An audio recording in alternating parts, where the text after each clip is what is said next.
Treatment of complaints. As panel entered day 9 of investigation and alleged corruption, abuse of power, degrading treatment against the Nigeria Correctional Service. The reform in Nigeria Correctional Service is also have to address the issue of conjugal visit, using of phone by inmate. We will fight to see that all these conjugal visits, all these activities will stop.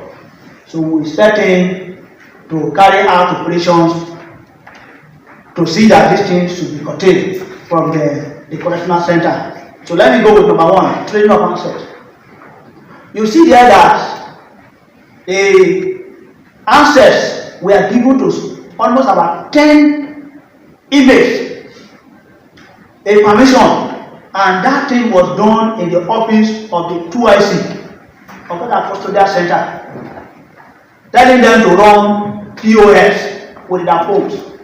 So if you go in for chatting and you see POS phone and you bring it back, they will let you know, or they will tell you that that phone is POS phone, and they will return it back.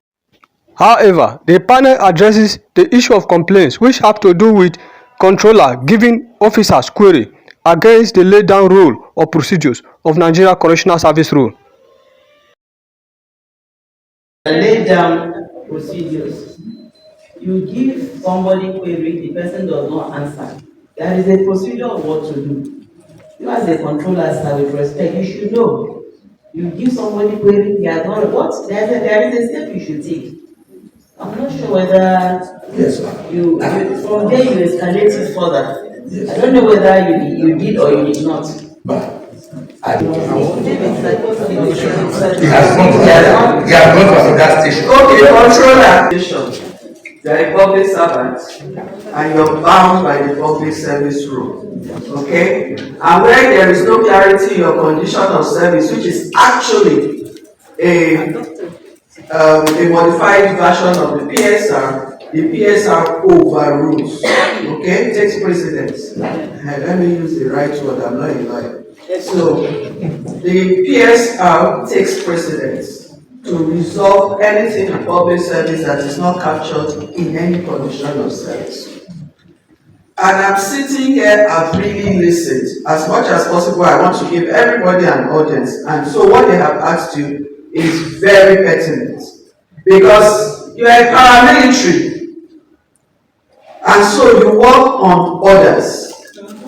And when a younger officer flouts an order, let's even leave PSR, there are procedures in your guideline to deal with it.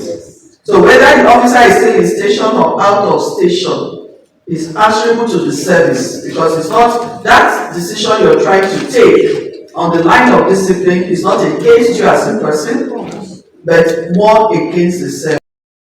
Still on the investigative panel day 9, they address the issue of dilapidated infrastructure in Nigeria Correctional Service. Directorate of Works, is that correct? Yes. And ITP, that which is the inmate training and productivity. So, is there possibility of some connection?